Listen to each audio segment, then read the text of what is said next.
Hello everyone, welcome back to my YouTube channel. आशा करता हूँ आप लोग अच्छे होंगे और अच्छा होना चाहिए। हेल्थ के रिगार्डिंग बहुत इंपॉर्टेंट है और आज का जो टॉपिक है बहुत इमोशनली है मेरे लिए, क्योंकि ये टॉपिक है वुमेन्स पर। और वुमेन्स जैसे आपको पता है हमारे परिवार की धुरी होती है, तो इस वीडियो को थोड़ा सा लंबा हो सकता है इस वीडियो क्योंकि मेरे को काफ़ी चीज़ें कवर करनी है। और जैसे मैंने लास्ट वीडियो में आपसे डिस्कस किया था कि मैं कोशिश करूँगा कि लेडीज़ के फिज़िकली मेंटली जो इमोशनली जो कमियां होती हैं, उनकी डिजीज़ होती हैं, उनके बारे में बात करूं ताकि उनके बारे में अच्छी तरह बात की जा सके, उनके सोल्यूशन दे सकूं। तो ये 4-5 वीडियो की सीरीज़ आएगी जिनके हम वुमेंस के बारे में बात करेंगे, यानी कि मैं वुमेंस के बारे में बात करूँगा। मैंने कुछ नोट डाउन भी किए हैं ताकि ये पेपर है मेरे पास, ताकि कोई पॉइंट मिस ना हो। हालांकि पूरे को कवर करना बहुत ज़्यादा पॉसिबल नहीं होगा, लेकिन मेन चीज़ें मैं कवर करूँगा। तो दोस्तों, इस वीडियो को स्टार्ट करने से पहले मैं आपसे यही कहना चाहता हूँ, मेरी हम्बल रिक्वेस्ट है इस वीडियो को पूरा देखना, क्योंकि हर परिवार में महिला है, वुमेन है, चाहे वो आपकी वाइफ हो, चाहे वो आपकी सिस्टर हो, चाहे आपकी पेरेंट्स हो, दादी हो, नानी हो, और वो कितना अनकंडीशनली काम करती हैं, लव करती हैं, ये आप सबको पता है।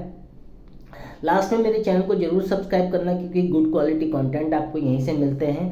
तो इस वीडियो की स्टार्टिंग करते हैं। और जैसे मैंने कहा कि दोस्तों, अब बहुत कम बात की जाती महिला के हेल्थ को लेकर, इसीलिए मैंने थंबनेल में टॉपिक भी दिया है कि क्यों वुमेन्स की हेल्थ को इतना इग्नोर किया जाता है या खुद वो इग्नोर करती हैं। आपने देखा होगा, आपकी मम्मी को देखो तो वो कई बार आपसे कहती खाना खा लिया, ये कर लिया, वो कर लिया, लेकिन अपने को कभी आजकल बच्चे एक्चुअली में उल्टा हो गया ज़माना, बच्चे पूछने लगे मम्मी आपने खाना खाया कि नहीं, दूध पिया कि नहीं।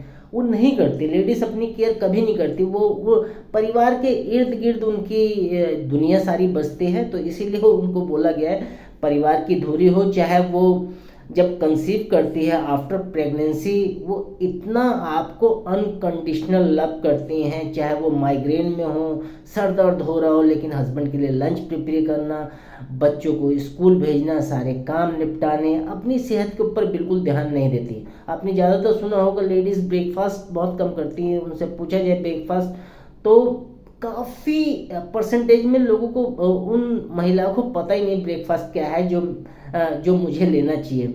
तो ये हेल्थ के रिगार्डिंग जो इशू आ जाते हैं उन्हें, जब भी वो एज की तरफ जाती हैं, बड़ी एज की तरफ जाती हैं, लेकिन उनकी हेल्थ की तरफ भी बात नहीं की जाती है।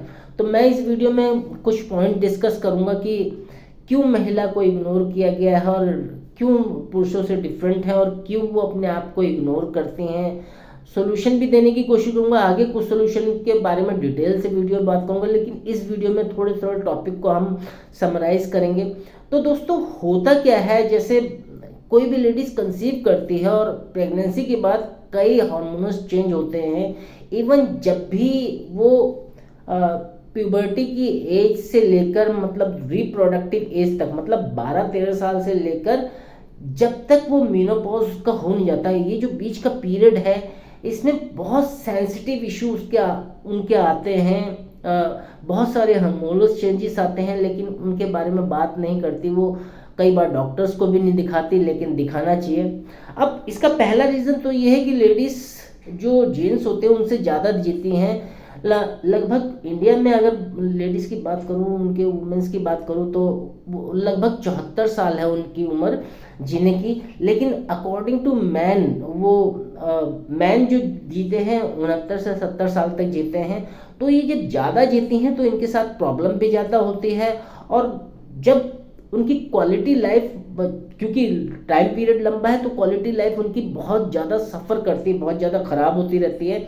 तो यही रीज़न है कि जो पुरुषों की अपेक्षा उनके जो हार्मोनल चेंजेस होते हैं वो बहुत तकलीफ देते हैं उन्हें। अगर उनके रोल की बात करूं कि जब भी हार्मोन्स वो आते हैं, उनकी पूरी हेल्थ उनके हार्मोन्स पर ही डिपेंड करती हैं। और जब मैंने जैसे बताया, जब वो कंसीव करती, प्रेग्नेंट होती हैं, तो वो सारे चेंजेस आने लगते हैं। तो मैं यहाँ देख देख के जो बोल रहा हूँ कि जब भी वो कंसीव करते हैं, यानी कि जब वो रिप्रोडक्टिव एज में आती हैं, उनकी एज की संख्या, जो एग की संख्या होती है उनके पास, तो वो बहुत अच्छी होती, बहुत ज़्यादा होती, लेकिन जैसे जैसे वो एज की तरफ बढ़ती रहती है उनकी एग की संख्या भी कम होती जाती है।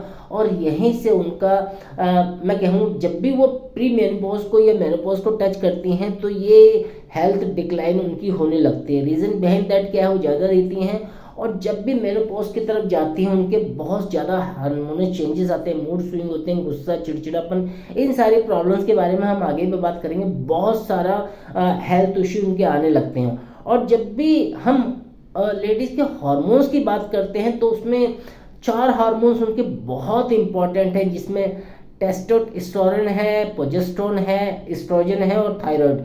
ये 4 ऐसे हार्मोन्स है जो उनकी पूरी हेल्थ को कवर करते हैं, उनके हेल्दी रहने में और उनको अनहेल्दी बनाने में ये पूरी तरह जिम्मेदार रहते हैं। तो अगर इन पे ध्यान दे कोई लेडीज़ तो वो बहुत अच्छे से अपनी लाइफ को जी सकती है।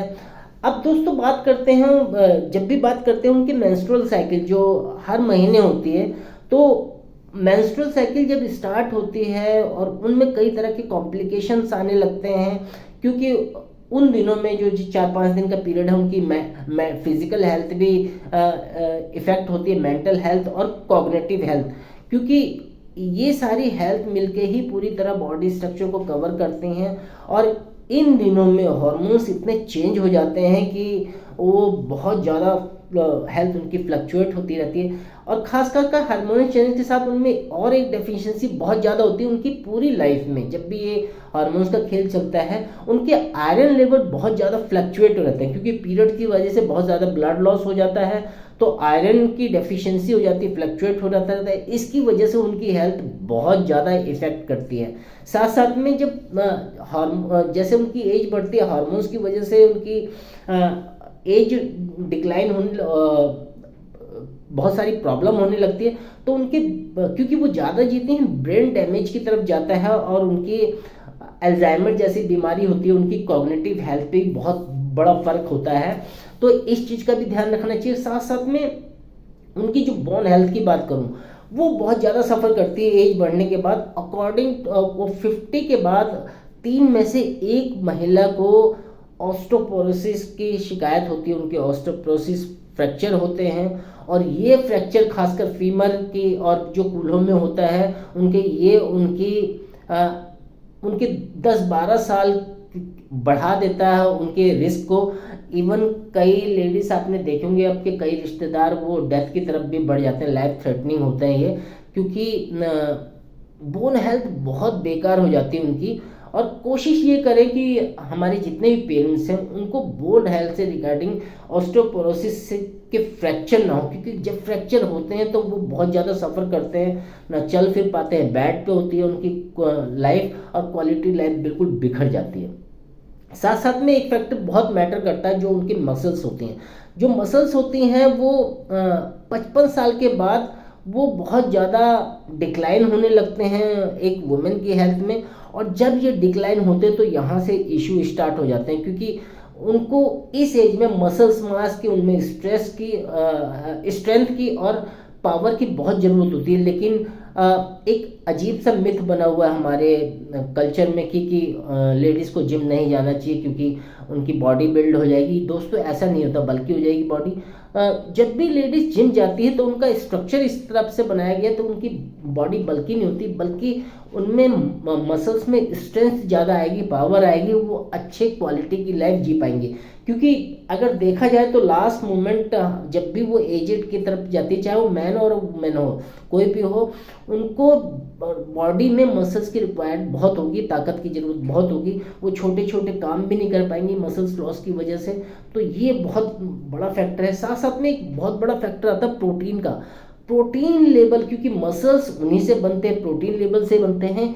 हर महिला को 1.6 ग्राम अपने पर बॉडी वेट के हिसाब से प्रोटीन लेना चाहिए, और वो नहीं लेती। वो डरते हैं कि यार इसमें हम वेट गेन ना कर ले, लेकिन एक्चुअली में ऐसा नहीं होता, क्योंकि जैसे ही आप प्रोटीन खाते हैं आपको बॉडी, आपके स्टमक को, ब्रेन में सिग्नल जाता है, फुलर की फीलिंग आती है, यानी कि खाना ज़्यादा नहीं खा पाते।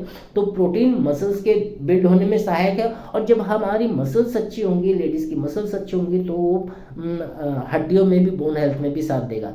साथ साथ में एक बहुत बड़ा फैक्टर उनकी स्लीप का, स्लीप डिसऑर्डर, क्योंकि मैंने बताया उनके हार्मोन्स चेंज होते हैं, मूड स्विंग बहुत होते हैं, तो स्लीप डिस्टर्ब रहती है ज़्यादातर लेडीज़ की। तो हमारी कोशिश ये होनी चाहिए कि लेडीज़ की स्लीप क्वालिटी की हो, क्योंकि वो जितना अच्छा सोएंगे उतने हार्मोन्स बैलेंस में रहेंगे।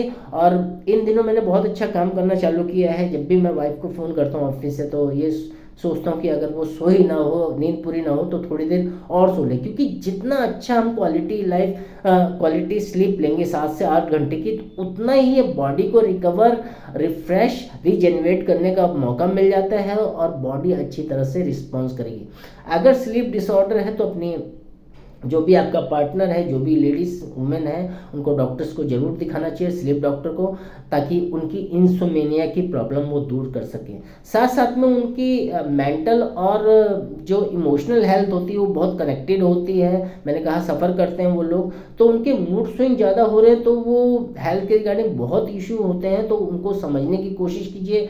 लेडीज़ कई बार बहुत ज़्यादा गुस्सा करती हैं, तो उसका रीज़न ही यही है, उनके मूड स्विंग हो रहे हैं, उनके पीरियड्स मेंस्ट्रुअल साइकिल की वजह से प्रॉब्लम हो रही है और वो चिड़चिड़ापन आ रहा है। तो अगर जो पुरुष हैं वो अगर उनका ज़्यादा ध्यान रखेंगे इन दिनों में, तो काफ़ी हद तक वो ठीक हो जाएगा। क्योंकि ज़्यादातर जेंट्स बोलते हैं कि यार तू नाटक कर रही है, ये है वो है, तो उनको जरूर से डॉक्टर को दिखाना चाहिए। अब दोस्तों इनके सॉल्यूशन के बारे में देखिए, सबको पता है, गूगल पे सब कुछ अवेलेबल है। हमें अच्छा सोना चाहिए, अच्छा खाना चाहिए, हेल्दी खाना चाहिए, एक्सरसाइज करनी चाहिए, ये करना चाहिए, वो करना चाहिए। लेकिन बहुत ज़्यादा इंपॉर्टेंट है एक वुमेन की हेल्थ में उनका HRT करवाना चाहिए, यानी कि हार्मोनल रिप्लेसमेंट थेरेपी, जो एक होता है, उन्हें कराना चाहिए। किसी अच्छे से एंडोक्राइन डॉक्टर से मिलना चाहिए। एंडोक्राइन मतलब जो हमारे हार्मोन्स पे काम करते हैं, उनसे मिलना चाहिए अगर इस तरह की प्रॉब्लम हो रही है। जब उनकी एज बढ़ती है तो HRT से जरूर कराना चाहिए, एंडोक्राइन डॉक्टर्स को कंसल्ट करना चाहिए। साथ साथ में उनको न्यूरोलॉजिस्ट को भी दिखाना चाहिए, क्योंकि ब्रेन फंक्शन में कई तरह के डिसऑर्डर हो जाते हैं उनकी वजह से। क्योंकि आप जानते हैं हमारा पूरा शरीर का कंट्रोल हमारे ब्रेन से है, अगर वो ठीक रहेगा तो काफ़ी हद तक महिलाओं की हेल्थ ठीक रहेगी। तो HRT मैंने सोल्यूशन के रूप में बताया, बाकी सोल्यूशन तो आप लोगों को बाय डिफ़ॉल्ट पता ही है, गूगल पे सर्च करते हो, ढेरों वीडियो इसके लिए है। लेकिन मेन उनका हार्मोन्स पे, अगर लेडीज़ के हार्मोन्स पे काम किया जाए, उनको बैलेंस रखा जाए, तो काफ़ी हद तक ठीक हो सकती है। तो इस वीडियो में इतना ही रखते हैं, क्योंकि बहुत ज़्यादा लेंथी हो जाएगा, फिर वो ठीक नहीं रहेगा। तो इस वीडियो के बाद भी मैं इस तरह की जो लेडीज़ प्रॉब्लम है, कई तरह के डिजीजेस उनको आ जाती हैं, उन पे वीडियो बनाऊंगा और उनको हर वीडियो में कोशिश करूंगा, मेरा प्रयास रहेगा उनके कुछ सोल्यूशन भी दिए जाएँ। तो आई रियली होप कि आपको ये वीडियो पसंद आया होगा, क्योंकि आपके परिवार के जो स्टैंड मोड पे हैं वो लेडीज़ होती हैं, पूरे घर को देखती हैं। तो ये वीडियो ज़रूर पसंद आना चाहिए और एक पर्सन को आप ज़रूर शेयर करना इस वीडियो को, ताकि वो हेल्थ के रिगार्डिंग, जो वुमेन के हेल्थ के रिगार्डिंग है, उससे अवेयर हो सके। वो सोच सके कि हमारी वाइफ जब गुस्सा करती है, हमारी सिस्टर की जो प्रॉब्लम होती, हमारी मम्मी जब परेशान होती, तो उनको ज़रूर कुछ ना कुछ हेल्थ के रिगार्डिंग इश्यू आ रहे होंगे, तभी वो ऐसा कर रही हैं। तो thank you so much. I really hope कि आपको ये वीडियो पसंद आया होगा। इसे ज़्यादा से ज़्यादा लाइक करना है, शेयर करना है, मेरे चैनल को सब्सक्राइब करना है, क्योंकि आपका एक सब्सक्रिप्शन मेरे लिए बूस्ट का काम करेगा, मेरे को और ऐसे क्वालिटी वीडियो बनाने के लिए तैयार करेगा। तो मैंने डिस्क्रिप्शन बॉक्स में कुछ लिंक देख रखे हैं, आप उनको गो थ्रू कर सकते हैं और इसके बारे में ज़्यादा डिस्कस कर सकते हैं। हेल्थ के रिगार्डिंग कुछ टिप चाहिए तो मैं दे सकता हूं, आप मुझसे कनेक्ट कर सकते हैं। 30 मिनट का जूम पे कॉल बुक कर सकते हैं और इसके रिगार्डिंग कुछ सप्लीमेंट्स की भी रिक्वायरमेंट हो तो उसके बारे में बात कर सकते हैं। तो दोस्तों thank you so much once again, मिलते हैं नेक्स्ट वीडियो में। तब तक अपना और अपने परिवार का ख्याल रखिए। Thank you.